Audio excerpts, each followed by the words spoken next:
Tonight, riot police and protesters face off in Georgia as a so-called Russia-style law is introduced. The UK calls for it to be reversed. Europe Minister Ghani describes the scenes as shocking and says the new Foreign Agents Bill is not in line with a country that wants to be in NATO. Also tonight, after weeks of grumblings, trade union leaders thrash out a new agreement over workers' rights with Keir Starmer and his team. I'll be joined live by one of the union bosses who is sat around the table. Foul-mouthed, angry and despairing, we're going to show you the leaked WhatsApp messages that Conservative MPs have been sending each other, which our Deputy Political Editor Sam Coates has got hold of himself. Plus, China summoned. The UK calls its ambassador to the Foreign Office after 3 people are charged with spying for Hong Kong. The Trump hush money trial continues. Michael Cohen, the ex-lawyer who worked for Donald Trump, tells a court in New York he lied for Trump out of loyalty. And on the day when trade union leaders are in the headlines, we've been delving into the archives to look at their influence on British politics back in the day. All that and more with Claire Pearsall and John McTernan, who've clocked on. They promised me that they're not going to walk out for the next hour. It's Tuesday. I'm Sophy Ridge, live from Westminster, and this is the Politics Hub.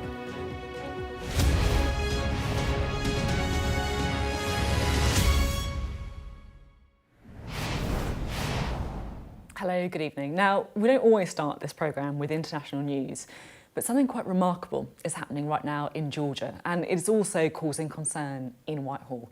Thousands of people are protesting around its parliament, smashing barriers, facing down tear gas and water cannons, taking to the streets and taking on the government. Why?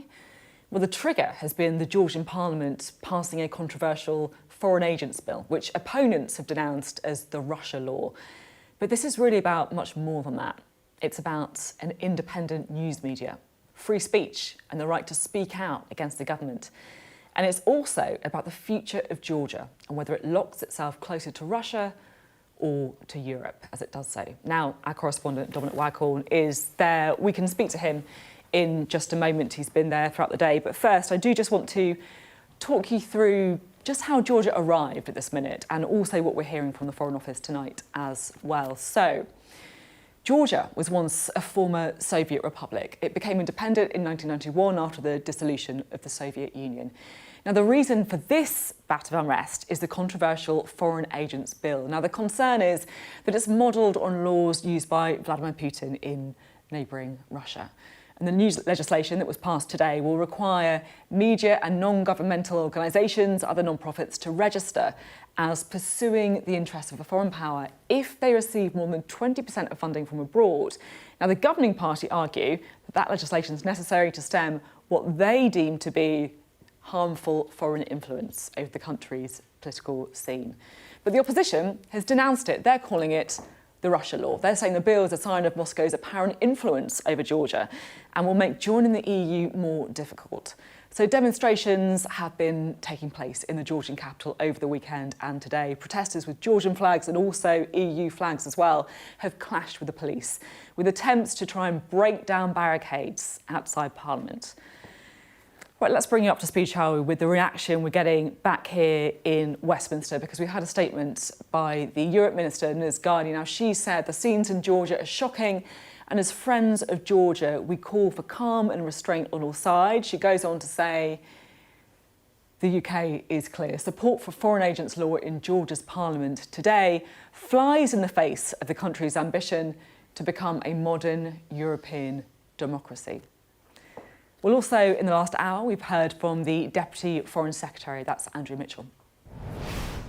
Well, this is an illiberal law which restricts civil society, and people are demonstrating against it. And I think the important message from the British government is that this is a country that is looking westwards. It wants to have better relations with the European Union.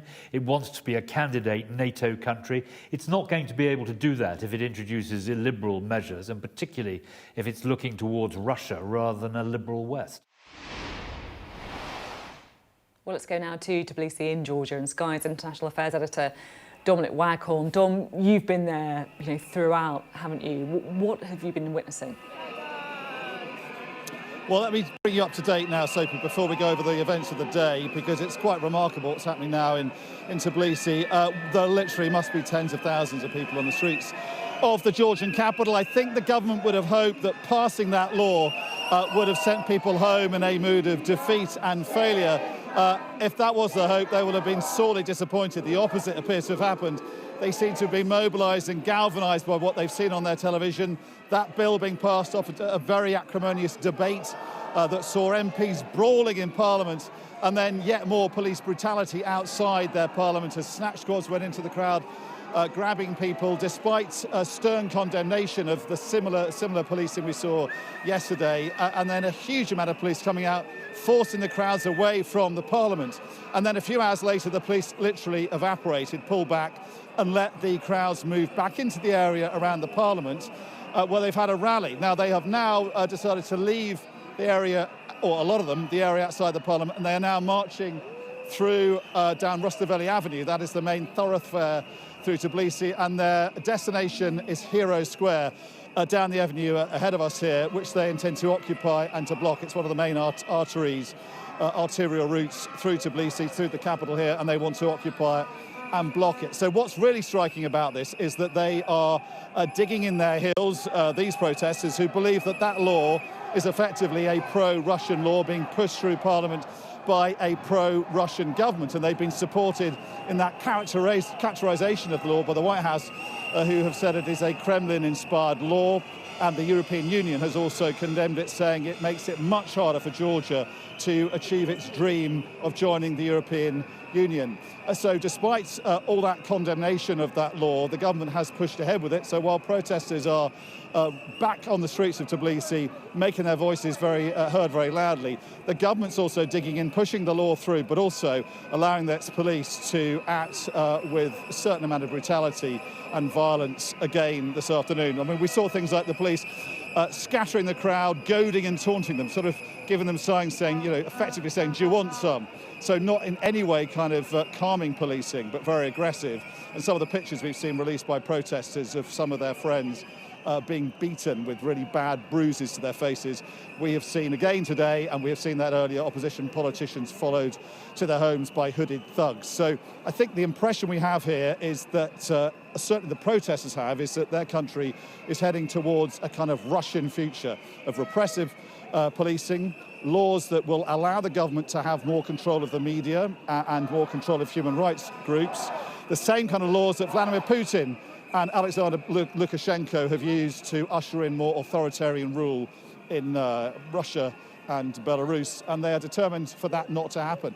They've seen the future looks Russian under this government, and they are determined to stop it, and they're out in force tonight, despite that defeat in the Parliament, that bill being passed because Georgian Dream, the governing ruling coalition party, has control of the Parliament. Despite that defeat, the fight is not over for them. I spoke to one former president of Georgia today. He said it's going to be a long, protracted, bitter struggle, but they are determined to prevail, and that's certainly the mood on the streets tonight, Sophie, on the capital of Georgia, Tbilisi. Thank you so much, Dominic. It's quite something to watch you there, marching alongside so many people, so many young people as well, the flags you can see. Quite extraordinary stuff. Thank you so much for bringing it to us today. And you can stay up to date, of course, with the latest updates on that story on our website by scanning the QR code on the screen now. Plus, Yalda Hakim is going to be speaking to the Georgian opposition leader as well. That's at 9 p.m. on The World here on Sky News. So there's going to be lots more coverage about what's going on in Georgia on The World with Yalda Hakim, 9 p.m. Now back here in the UK, an expected showdown between Keir Starmer and the unions today turned into a bit of a love-in, really. A row over Labour's plans on workers' rights failed to materialise, and proposals previously described as a betrayal by union leaders will be debated again in 3 weeks' time. And in the meantime, at least, it appears to be a case of it's all happy families. Well, Sky's political correspondent Tamara Cohen joins us now.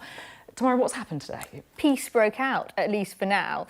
So this is all about workers' rights, and Labour promised a really big and radical shake-up of them if they win office. We're talking about banning 0 hours contracts, stopping fire and rehire where people effectively sacked and then hired back on less favourable terms, giving people workplace rights, sick pay, parental leave, unfair dismissal from day one. Labour have said all that would happen if they get into power, and as that's looked more likely, people are looking more carefully at what they've promised.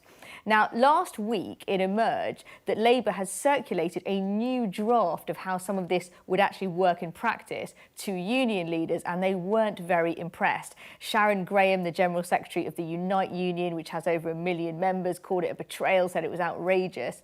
Today, the union leaders went to Labour's HQ. I was standing outside for what it looked like it might be a bit of a showdown, but when they came out, they all sounded very happy with the outcome. And I asked Sharon Graham what had changed, and to listen to the union leaders, you'd think that Labour had gone into full-blown retreat. This is what she told me. You had called it a betrayal and said the proposals were unrecognisable from last year. Has that changed? Yes, I think it has changed. I think basically what we've done today is to say, look, actually, as a trade union movement, my job, my first job is to fight for workers. That's what I'm here for, to fight for workers. So when I see things where I'm seeing that maybe things are being watered down, I need to be able to make that workers' voice heard. So we've had a really good meeting. We've got to a really good position. I think that everybody's happy with that. And now we move on and we try to implement what I think will be a really good deal for workers. So what's happened? Well, talking to unions and also to some of the Labour people involved, it sounds like everyone's trying very hard to make it work. One union leader's told a newspaper tonight that if they don't support Labour to get into government, they won't get anything. But not much has actually been agreed. There were concerns that the banning of 0 hours contracts had actually been watered down quite a bit. The plans to stop companies firing people was all couched in language where they would talk to businesses about it first. And there was clearly great concern that Labour, on the brink, they hope, of getting into office, will be feeling the heat from businesses. But clearly there is some way to go. They're meeting again in 3 weeks, and I think while peace has broken out today, there could be quite a bit more wrangling down the line. Be interesting to see what happens. Tamara, thank you very much indeed. Well, let's find out a bit more, shall we? Matt Wrack, the General Secretary of the Fire Brigades Union, is here. Great to have you here. I've got loads of questions, so I'm really glad that you've come on to the programme this evening. So first things first, this came after a document was circulated to union leaders from Labour, looking like they were kind of watering down some of their workers' rights policy. What was in that document? Well, I understand there's a leaked document. I'm not going to discuss a leaked document. Right. So I think the interesting thing about today is that we've agreed what it is we are discussing, which is the policy document that was agreed by the Labour's National Policy Forum last July. That's the basis on which there is an agreement and a consensus between all the Labour unions and the Labour Party, and that's what we're going to discuss over the next 2 or 3 weeks. It's fair to say that you were a little bit worried that things were being watered down. Is that fair to say? You wanted to make sure that you were sticking to the... I think that the press is a bit disappointed there's not a row in the Labour Party. Tell me what happened then. Well, there was certainly press coverage last week of supposed attempts to water down the policy. We've heard there, union leaders describing it as a betrayal. Well, yes, but I think if you listen to what Sharon says, myself and Sharon were in that meeting today. It's fair to say that you were worried. Of course we're worried. I think that what's going to go on is there is a lot of pressure going to be applied to the Labour leadership in the run-up to the election from business lobbies, from billionaires and corporations who are going to say that paying workers decent pay, allowing them trade union rights is going to be too expensive. Our job as trade unions is to say, actually, providing people decent conditions at work and the ability to join a union easily and in a straightforward way, and giving trade unions rights and workers collective rights, that's not bad for the economy. It's good for workers and good for the economy. That's our job. And you were in the meeting today, yes, where we spoke to the Labour leadership and other key figures in the Labour Party. Were you reassured by the commitment that they gave to you? Look, it was a long meeting. I think the first thing I would comment on is that the unions were all exactly on the same page. There may be policy differences between the different Labour-affiliated unions. We were all on exactly the same page, and we made that very clear to Keir Starmer and his team. But actually, at the end of that discussion, we came up with a position which very clearly says that the agreement is around the National Policy Forum document agreed last July, and we will. And the question, this is a real problem, is how do you then prepare that for an incoming government? Everyone accepts that that's the job to be done, and that's what we're going to work on. So I guess what I thought, the first rule of trade union negotiation was, never be happy with the first meeting. Have you guys gone a bit soft then? What's gone on?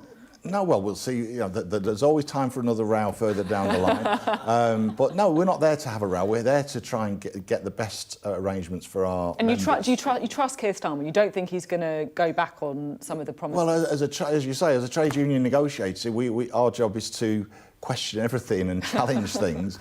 But it was a constructive meeting today, and we were very pleased with it. And we will now work with Keir Starmer's team to get that document and those policies ready for a general election. We've found, and Keir Starmer is very clear on this, it's a vote winner. If you speak to people on the doorstep about their lives at work, we've got a programme that can improve the lives of millions and millions of people in the workplace. There's one other thing that I did want to talk to you about as well, because you're also, part of the Fire Brigades union, which is affiliated to Labour, and I know that you've expressed some concerns about Natalie Elphicke, yes, the former Conservative MP for Dover, who now, of course, has joined the Labour Party. What are you concerned about? I suppose it's been in the press. We've written to Keir Starmer to express our objections to that. My own view and our view is that Natalie Elphicke has not changed her political views. She holds exactly the same views. She simply jumped ship from the sinking Tory ship. In particular, in terms of the last piece we were discussing about trade union rights, the most recent anti-union law, the Minimum Service Level Act, as it now is, which does target my sector, my union, among others, is a very nasty, undemocratic piece of legislation. Labour's committed to getting rid of it. Natalie Elphicke was a cheerleader for that legislation. She's not changed her views on that, in my opinion. And indeed, she's specifically attacked firefighters who have historically gone on strike at various points. And we're not willing to accept that sort of criticism for people who exercise their democratic right to take industrial action. So she's particularly offended us. And we've made that, our frustration at that very clear to Keir Starmer. Do you think that Keir Starmer was, I guess, chasing a good headline for Labour rather than doing the right thing then? Yeah, and I'm not sure that's worked, because I suspect my views reflect the views of tens of thousands of Labour Party members and millions of trade union members in regards to Natalie Elphicke. She's not an ordinary Tory voter. I accept that you've got to win people who voted Conservative in 2019. That's not what we're dealing with in this case. I think we're dealing with a particularly right-wing politician, and I'm not convinced that her values are the values that the Labour Party claims to espouse. So what do you think the Labour Party should do now? Do you think they should U-turn on the decision and get rid of it? Yeah, I don't think she should have the Labour whip. There's plenty of other people who've had the Labour whip withdrawn for far lower offences than Natalie Elphicke, in my view. OK, thank you very much indeed. It's been great to have you on the programme today. Matt Wrack there explaining a constructive conversation with Keir Starmer today. And of course, the story of, well, I was going to say a row, but it wasn't really a row, was it? The meeting with Keir Starmer and the unions is sure to feature in tomorrow's papers. We'll have our extended press preview and news review from 10:30 this evening with tonight's news and tomorrow's headlines. Joining us will be the chief lead writer at The Observer, Sonia Soda, and the political journalist and broadcaster, Theo Usherwood. Right, let's bring in our duo for the evening, shall we? The political commentator and former special advisor at the Home Office, Claire Pearsall, and the former political secretary to Tony Blair, John McTernan. Great to have you both on. John, what do you make of this union's sort of showdown or non-showdown with Keir Starmer? What's gone on? It's just a regular meeting. This is TULO, the Trade Union Liaison Organisation. It's a regular meeting. I used to go to it. So Keir Starmer meets the union leaders for several hours? What? Yeah, it's a regular meeting between the leader and normally the political secretary will go along to that too. And that's because the unions are a critical part of the relationship and they make up a big part of the labour movement. And to be honest, I always thought this was a bit of a storm in a teacup, because even Margaret Thatcher, when she removed rights from trade unions in the 80s, consulted. She didn't just go in and legislate, she consulted, and that's because employment is between employers and employees. It's a relationship, you're intervening in a private agreement, you're releasing the contract, and everything has to be consulted. There's a bit more to it than that, though, isn't there? Because look, I know Matt, didn't want to get into the details of the leaked document, but he kind of acknowledged it happened. We had, the head of Unite describe it as a betrayal. I mean, come on, it's not Yeah, just... but Sharon didn't even go along to the National Policy Forum. So, you know, being in a huff, not going to a meeting and then complaining about the results of the conversations there and the decisions there, you know, it's not a thing I'd recommend. In the end, Labour's making one big point, and that's why Matt was happy with today and why Sharon was happy today. Over the last 14 years, the balance between labour and capital has shifted too far in the interest of capital. There has to be a rebalancing. And that is in the interest of the country, because we don't have a problem at the moment with unemployment. We've got a problem with underemployment. People not using their skills to the fullest extent, therefore not being the most productive. We need a different nature of a labour market. So we need to go from precarious to productive in labour. Claire, I'm interested to get your take on this, because we heard there Matt Wrack saying that this is a vote winner. Labour voters like it, voters in general like it. But then we have heard some concern from business leaders. I interviewed Lord Stuart Rose, for example, the former head of M&S, who said that Labour have got to be really careful to get the balance right and not to impact businesses. What's your take on it?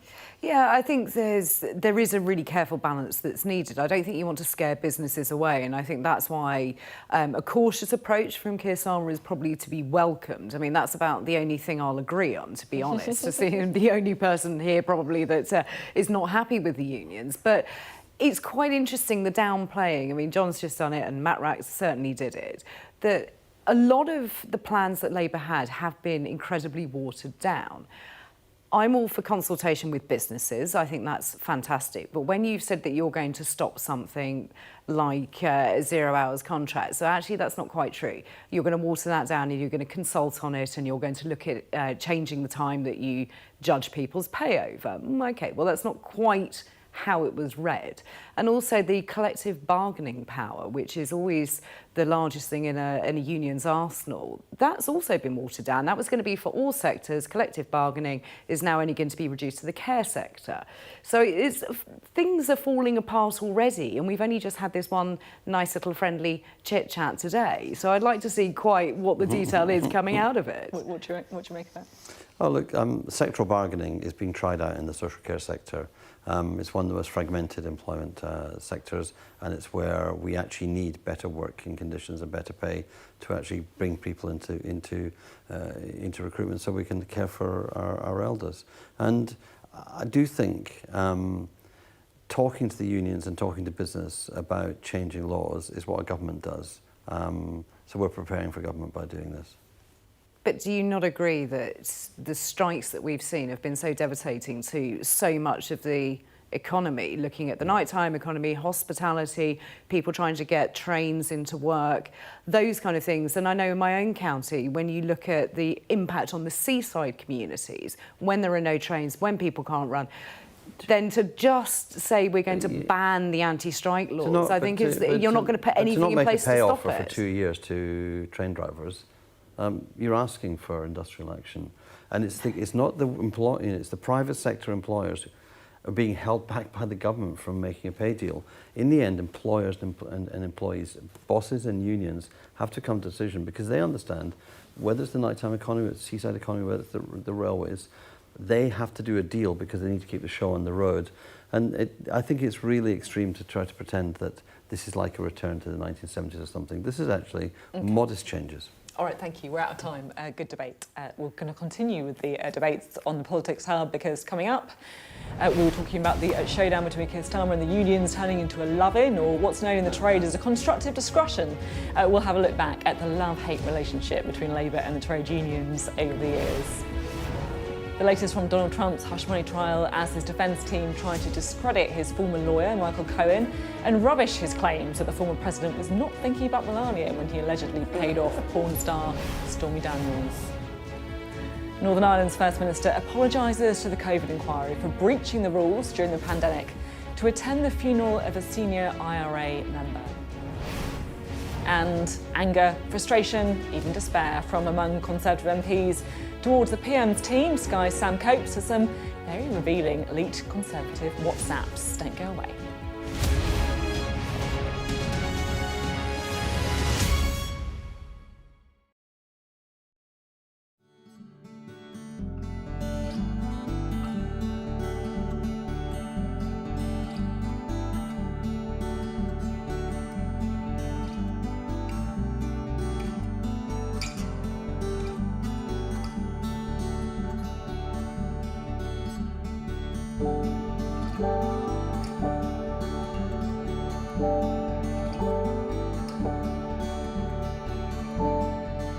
I'm Martha Kellner and I'm Sky's US correspondent based here in Los Angeles.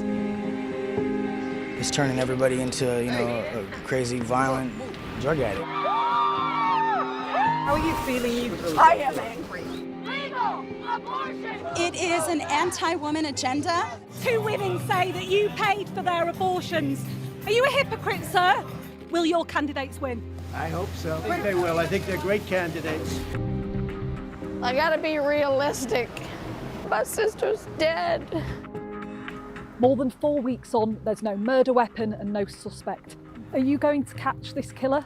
We are doing everything we can. Ghislaine Maxwell has pleaded not guilty to all 6 charges against her. Mum, how are you feeling today? Jeffrey said, you answer to Ghislaine, you just don't cross her. They're so excited. Severe nightmares of these people coming in and just taking me in the middle of the night. I've watched as whole towns were torn apart by natural disaster. I'm alive and I'm thankful for that, but there are a lot of people who aren't. It's not the winds people fear most here, it's the water. We take you to the heart of the stories which shape our world. Do you truly believe what you're saying? A lot of cases that I know are reported from Ukrainian missiles themselves. Ambassador, with respect, I think that's preposterous.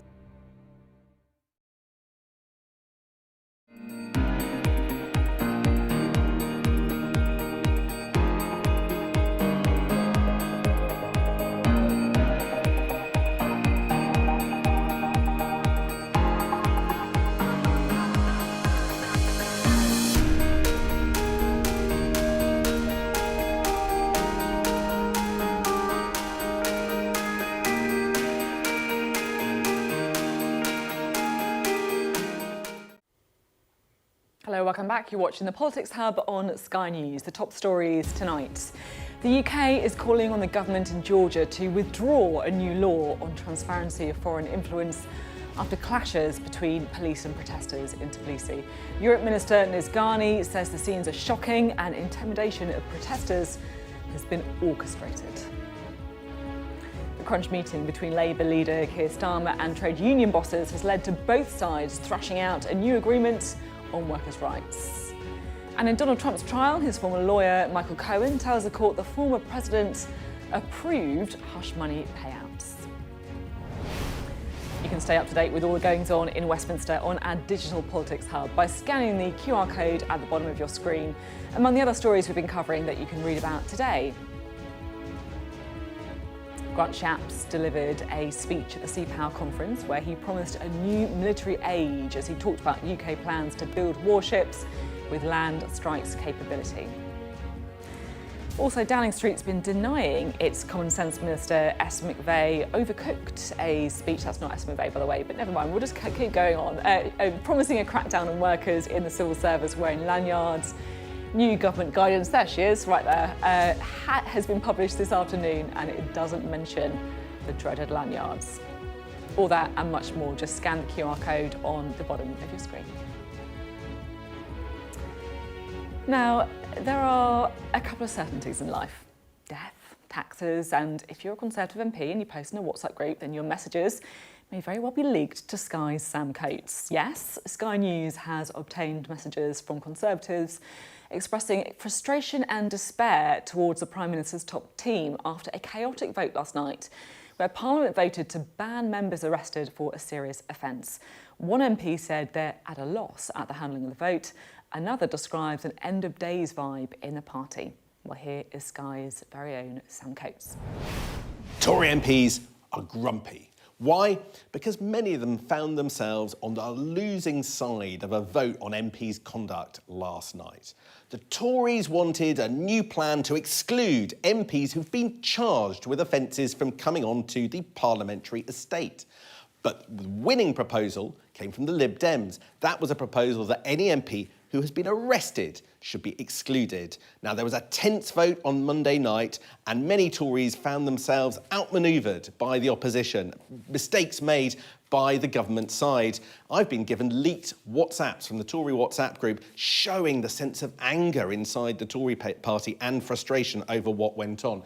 So the moment they realised the Liberal Democrats were on course to win their proposal to exclude people at the point of arrest, the Minister, Anne-Marie Trevelyan, appealed to colleagues to come and vote, saying that otherwise you'd all be excluded, anyone arrested would be excluded, and that would be a problem. Loads of Tory MPs pile in and agree with them, including more government ministers and prominent backbenchers. Greg Hand saying, I'll definitely vote down the motion, this vote. That's the Liberal Democrat proposal. Brendan Clark-Smith calls it an attack on basic civil liberties, and Therese Coffey suggests that if you vote down the Liberal Democrat plans, you'd be voting with a cross-party committee. But then it turns out that the vote that the Tories want to win never takes place. Division off, says the Cambridgeshire MP Anthony Brown. And the anger starts to trickle. Unbelievable. What's happening? This is crazy, says another. Miriam Cates explained that the vote could never happen, basically because of a cock-up with the whips, because there were no tellers. And this really unleashes bad feeling in the Tory WhatsApp group. Angela Richardson says, what an S show. Andrea Leadsom calls it a sad day. That from a prominent former cabinet minister. Sherilyn McElroy, a lesson in what Labour government will lead to. And you can see them starting to get wound up. Miriam Cates saying she was at a loss to understand why that they were not told that there'd be no tellers. Brendan Clark-Smith making essentially an inaccurate joke about Angela Rayner, and then MPs mocking what's happened. We're all going to be banned from the estate now, says one. Watch the vexatious complaints roll in. At his heart, what happened on Monday night was Rishi Sunak's allies and people in his cabinet apparently making a mistake. That's contributed to big grumpiness on the Tory backbenchers. It is not something that will make Rishi Sunak's life easier. Sam Coates there. Right, let's talk to Claire and John, shall we? Claire, what is going on in this WhatsApp group? I mean, it's quite funny in some respects that they don't understand the procedure of the House. Now, on Monday night, it was a free vote, which means this is up to MPs to do what they want. And there was the charge of the revolution with Miriam Cates and her friendly band, and they called no to strike the division. If they wanted to carry that through, then they needed to organise the tellers themselves. It was not a whipped vote, so therefore the Whip's office was not in charge. I know they've tried to blame the Prime Minister, but it was neither his vote or anybody else's. So I think it's rather cock-up than conspiracy. I think it's one of those occasions not understanding quite what they were calling for, not understanding the process of it. And this vote has gone through, and it's gone through by a majority of one. And I think that there were some incredibly brave individuals on the Conservative side that voted for this, 8 of them, and I support that. I think this is a really important step on bringing the safeguarding of individuals within the estate of the Houses of Commons, looking after them and making sure they have a safe workplace. It's just one vote, innit, wasn't it? Not just one vote, Natalie Elphick's vote. Oh, well, actually, I didn't think about that way. That's a good point. No, and it's like, so the lobby journalists were all around the PLP meeting on Monday to see her going in. She didn't go, she didn't talk. She showed what she meant by voting. And Matt Wrack and his members should be pleased with Natalie Elphick for striking a blow against the government in this way. And I do think it also does show exactly what Claire was saying, how disorganised the opposition to Rishi Sunak is. They can't, if you can't even organise tellers in a division, what kind of takeover of the Tory party are you planning? And I think it also shows another thing, which is the curse of WhatsApp.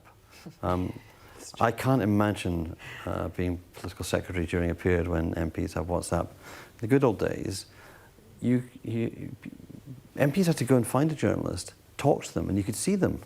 And now they're sending all the stuff around and journalists are on the groups. And I think WhatsApp is a way of heightening hysteria because it's so instant, people comment immediately. Quite often people don't know what's going on in votes. Don't give a running commentary on the fact you don't know. Actually, take stock, think about what's going on. There's a whole book to be written there is. about how WhatsApp definitely has changed Parliament and politics. It's extraordinary. Thanks both very much. Now, Northern Ireland's First Minister has told the COVID inquiry in Belfast that she was sorry for going to the funeral of a senior IRA member. Michelle O'Neill said that he recognised her attendance at the funeral of senior IRA member Bobby Storey in 2020 compounded hurt. No family should ever have to go through what these families have went through. I also know equally that my actions compounded the hurt and that horrible experience that those families have went through. I also know that my actions also angered the families, and for that, I'm truly sorry. I am sorry for going, and I'm sorry for the hurt that's been caused after that. And I want to make that statement very clear on the record again today. Did you realise at the time the hurt and anger that going to the funeral would cause? I didn't, but I ought to have. Well, our senior Ireland correspondent David Blevins joins us now. David, it felt like quite a moment, didn't it? Yes, significant, I think, from the point of view that Michelle O'Neill, as Deputy First Minister at the time, vowed that she would never apologise for attending the funeral of her friend. But Sophie, Bobby Storey was no ordinary friend. He was a very prominent figure in the Republican movement. Former IRA leader, a former Northern chairman for Sinn Féin. His funeral brought thousands onto the streets of West Belfast at the height of the pandemic. Michelle O'Neill was fiercely criticised at the time for attending in flagrant breach of restrictions which she, as part of the power-sharing government, had implemented.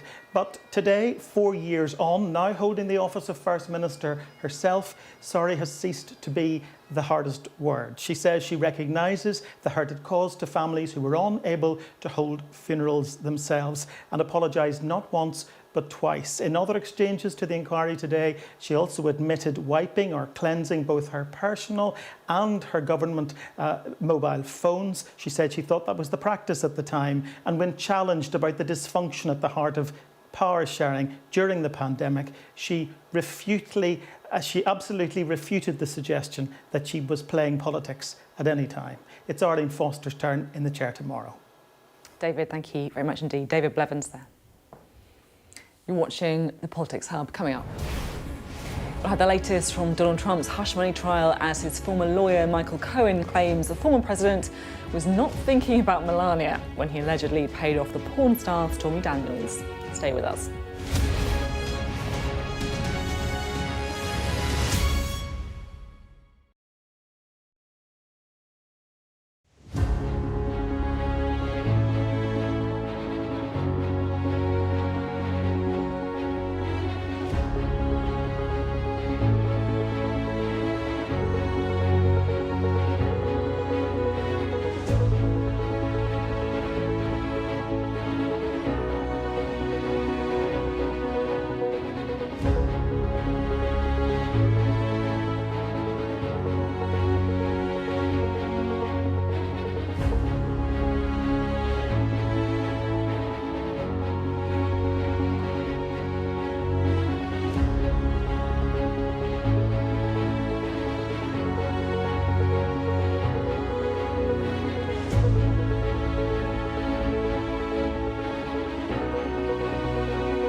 Hello, welcome back. Now, China's ambassador to the UK has been summoned to the Foreign Office after 3 people were charged with working for Chinese intelligence. The summons also cites alleged Chinese cyber attacks, reports of espionage links and the issuing of bounties, labelling them unacceptable. Well, our chief political correspondent, John Craig, is outside the Foreign Office for us. John, what can you tell us? Well, the latest, Sophie, is that the Chinese are defiant and threatening reprisals tonight. This row is escalating as we speak. Now, 3 men appeared in court. One was a retired Hong Kong police officer who now works as a Hong Kong trade official here in London. The second was a UK Border Force officer, and the third an immigration enforcement officer who served in the Royal Marines. They were charged with foreign interference and assisting a foreign intelligence service. Now, this, of course, does follow the hacking of the Electoral Commission, MPs' records, then the claims that the Chinese were responsible for accessing the payroll of Ministry of Defence staff, and now this. Well, the Foreign Secretary, Lord Cameron, ordered that Zheng Zheguang, the Chinese ambassador, come here for a dressing down. Didn't turn out quite like that. The Foreign Office talked about the recent pattern of behaviour against the UK, the cyber attacks, espionage links, said it was unacceptable. Warm welcome from Alicia Cairns, who chairs the Foreign Affairs Committee. This is a relief to hear and long overdue. We should have zero tolerance. But following the meeting here, the Chinese hit back with a pretty hard-hitting statement saying that the ambassador urged the UK to immediately correct its wrongdoing. Stop interfering in China's internal affairs. Stop spreading lies about so-called China threats. Stop the provocations. Stop its arbitrary law enforcement against Chinese citizens. Any move to interfere in China's internal affairs and undermine our interests, the Chinese said, will be met with a firm response. John, thank you very much indeed. John Craig there outside the Foreign Office for us. Right, let's go to the latest goings-on, shall we, in the Donald Trump hush money trial, because Donald Trump's former lawyer and fixer Michael Cohen has continued giving evidence a day after telling jurors that he personally authorised him to make a hush money payment to the porn star Stormy Daniels weeks before the 2016 election. Well, our US correspondent James Matthews is live in New York for us. James, what's been happening today? Hi, well, he's being cross-examined, Michael Cohen, the man on whom this case could turn. He is the man at the centre of it all. We've heard him repeat that Donald Trump directed him to pay hush money to Stormy Daniels shortly before the 2016 election. Now he's been questioned by the defence. He has been for about 20 minutes. The defence attorney saying to him in what's clearly a very confrontational setting, you referred to Trump as a dictator douchebag, he's asked. Sounds like something I said Cohen. You said he should go back to where he belongs, in a cage, like an animal. Do you recall saying that? I recall saying that. So defence just getting started, but that's the tenor of it, Sophie. Julie Rendelman is with me, criminal defence attorney. Clearly, they're going after him, aren't they? Yeah, they seem right now to be focused on the fact that he can't obey the prosecution's instructions to not talk about the case. There's been a lot of I don't recall, which seems to be frustrating Blanche, which is unusual because it's quite early in the cross-examination. The defense attorney. The defense attorney, correct. And so it's unusual that he would feel frustrated so early on. One expects that Cohen will be confrontational, not answer his questions, and the defense attorney has to be ready for that. The case has been built, the prosecution case, built around Cohen. They're trying to take it down by demolishing his credibility, yeah? Sure. Yes, there's certain things, though, disregarding the prosecutor telling you that you're not allowed to speak and you continue to speak. I'm not sure that's going to be something that the jury hangs their head on in regards to whether or not they can believe him. It's breaking down the actual aspects of the case itself, whether or not he can delineate those things that Cohen said and remove any corroboration that is just Cohen's word. And if you can't believe Cohen's word, then you must find him not guilty. How tenuous is his credibility, do you think? briefly. I think if this case relied on him and only him, and there was no corroboration, there was no individual like Pecker from the National Enquirer testifying, I don't think they would have gone forward. I think it's the corroboration, it's the texts, the emails, the phone calls that are allowing them to believe that at least some of what he's saying is accurate. Okay, Julie, many thanks. Michael Cohen continuing with the cross-examination. He's the big finish for the prosecution, Sophie, and he may well be the last witness in this case. That's what the prosecution have said. The question will be, what do the defence have up their sleeve? But it may be that this case is heading towards a close pretty soon. James, thank you very much indeed. Another absolutely engrossing update from James Matthews from outside that court. Now, the chair of the English Football League was in Parliament today to give evidence to MPs as the Football Governance Bill makes its way into law. The plans will see a new football regulator introduced to oversee the games, but some sticking points are emerging in the detail.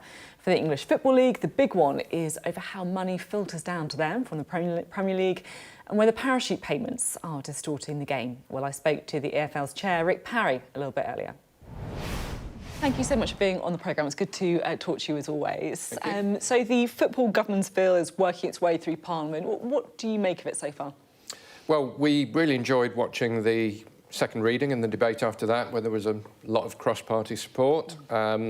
We backed the bill. We didn't ask for the regulator, but football's had its chances. It could have sorted itself out any time in the last 30 years and hasn't. So we're embracing, engaging constructively, and we believe a lot of good things will come. But for us, it's all about sustainability and systemic sustainability. So it's all about making sure that we have that balance of redistribution of revenues to make clubs solvent and better regulation to make sure they're not profligate. Can't have one without the other. The two have to go hand in hand. So basically, money from the Premier League trickling its way down the pyramid, effectively? Yes, yeah, that's right. Although we would say it's actually the pyramid's money rather than just the Premier League's money. It's not charity. It's all about the sustainability of the game, and you know, it wouldn't be a very exciting Premier League with no promotion and relegation. So Premier League does derive benefits from our clubs going up. So sporting jeopardy, but without facing financial catastrophe. Yeah, it's a sort of what Sheffield Wednesday fan. I definitely know the kind of relegation battles can be just as dramatic and hard fought as anything else. That's definitely right. I just wonder if you're worried that some of the legislation is being watered down. I think one of the key sticking points is over parachute payments. Yeah, absolutely. And it's really odd that parachute payments are now outside the scope of the bill. It was quite telling that with Premier League witnesses today, two of them saying we give 16% to the pyramid, but that includes parachutes, and another Premier League witness saying, no, Premier League parachute payments are completely outside the scope. Well, can't have it both ways. And what we are saying is parachute payments are definitely now the cuckoo in the nest of the Championship. In 2021, they were £233 million. That's 38% of the entire turnover of all the 24 Championship clubs. That's huge. The other clubs, the other 19 clubs, share 79 million between them. So the Premier League argument is regulator has backstop powers, but the only bit that can be argued about is the 79 million, and the 233 million is sacrosanct. So we say, well, what's the point? That doesn't make sense. I guess the Premier League have expressed concerns that they're worried a football regulator could be too interventionist. Look, they say, look, you know, the Premier League is a hugely successful British export, if you like. You know, they're competing with other leagues around the world. They're worried that this could effectively, you know, tie their hands. What would you say to that argument? I would say that's a really negative argument. We don't subscribe to that. If you're doing things the right way, what's the concern? We don't fear better regulation. Football needs better regulation, and better regulation means transparency, consistency across leagues, and we don't have consistency across leagues. We have real tensions, expertise. What kind of tensions? You say tensions, what do you mean? Different rules, different regimes. So we both have PSR rules, but we have completely different regimes for tackling them. So promoted and relegated clubs, without going into any details, that we have some challenges there, whereas you should have one seamless system. And regulator having statutory powers to request information, criminal prosecutions if people don't comply. That's potent. So we're actually creating a better industry, which we think will encourage better quality investment. And what we don't want to do, nobody wants to dumb down the Premier League. Why would we want to do that? We're huge admirers of the Premier League. All of our clubs want to be in it. This isn't going to dumb down the Premier League. The Premier League can afford redistribution. How worried are you about the sustainability of some lower league clubs? We've seen some big, well-supported clubs going bust. We're more worried about the sustainability of championship clubs. I mean, Parry was the catalyst for the fan-led review, but when we've seen what happened to Derby, very nearly, Bolton were within days of going bust. They're both clubs that have been in the Premier League and come down. Reading, we've seen challenges. Reading had a real go to compete with the parachute clubs. The owner did put a lot of money in. And the problem with owner funding is it's fabulous until it isn't. Yeah. And if the owner then changes their mind, if the owner becomes ill, if the owner runs out of money, and we've had all of these circumstances, then the clubs face potential catastrophe. We don't want another Derby of that incredible tension for fans, living through a lengthy administration. Is the club going to survive? And that shouldn't be what football's all about. We want better run, more sustainable clubs, less dependent on owner funding, and a thriving pyramid. Just finally, there's been all sorts of rumours about, Premier League playing games abroad, perhaps in the US. I mean, could you sort of see the English Football League doing the same? No. I think the clue is in the name. It is the English Football League. I was with Liverpool when the Premier League talked about the 39th game, and we said the 39th step was a step too far. I've never been a believer, but then maybe I'm a Luddite. Never, never. And thank you very much for being on the programme. Always good to get your perspective. Still to come on the Politics Hub, we're going to look back at how Labour and the trade unions have got on in the past. Hello, coming out on the UK Tonight at 8 o'clock.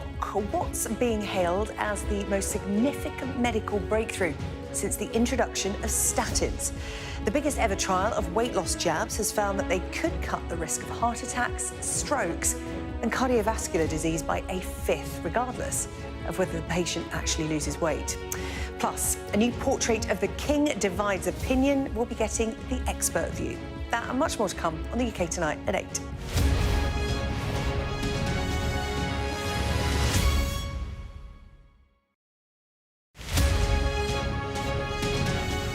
It's huge, yes, because until a couple of years ago, all of the designated swimming spots were coastal spots, and now the latest 16 that we're going to add are river locations. So that's quite a breakthrough. It's a very important step in trying to clean up the rivers in the UK. The important part about having designated bathing areas is that they'll be tested weekly by the Environment Agency for any biological contamination. So depending on the state of the river that they're testing, if it's good, then they'll just leave well alone. But if it's poor, then they'll start a process of investigating any of the pollution and trying to eradicate it. So that's what's really important. And that was the whole point of applying for bathing water status. Well, for me, it's quite a few different things. I'm possibly not a usual person. I like to train in the river. So I do events up to about 10k long, and I love just a really long, relaxing sort of 13k river swim. There's long stretches in the countryside here. I also enjoy a very social dip. There's a huge growth lately, particularly since COVID, of people coming in just to float around in nature and relax. And so it's a little bit of exercise, a little bit of social. Everything for me is about being outdoors and in nature as well. So it gives me all of that. And here we have kingfishers and otters. So it's really a beautiful place to be. Go with people that know where you're going to go in. So I'm sat here by the river in Shrewsbury. There's quite strong currents here. So you need to be very aware of what the river does. And you can get in and it can feel absolutely fine close to the shore. But as you get a bit further out, you can suddenly get swept away. So really top tip, always make sure you know where you're going to get out once you've got in. So make sure you can get back out. If you get carried away downstream, check that there's exit points. Rivers are quite dangerous places, so you need to be careful.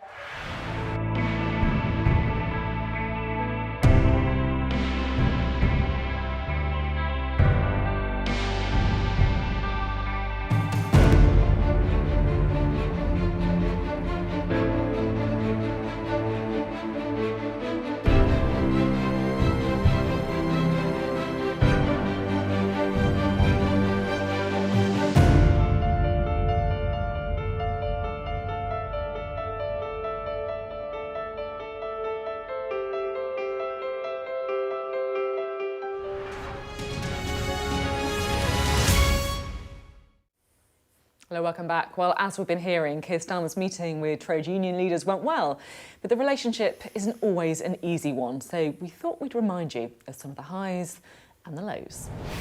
President and delegates, I have no intentions of entering into a debate of coal versus nuclear. I'm not too hard, but the sight of my car makes me some kind of Superman.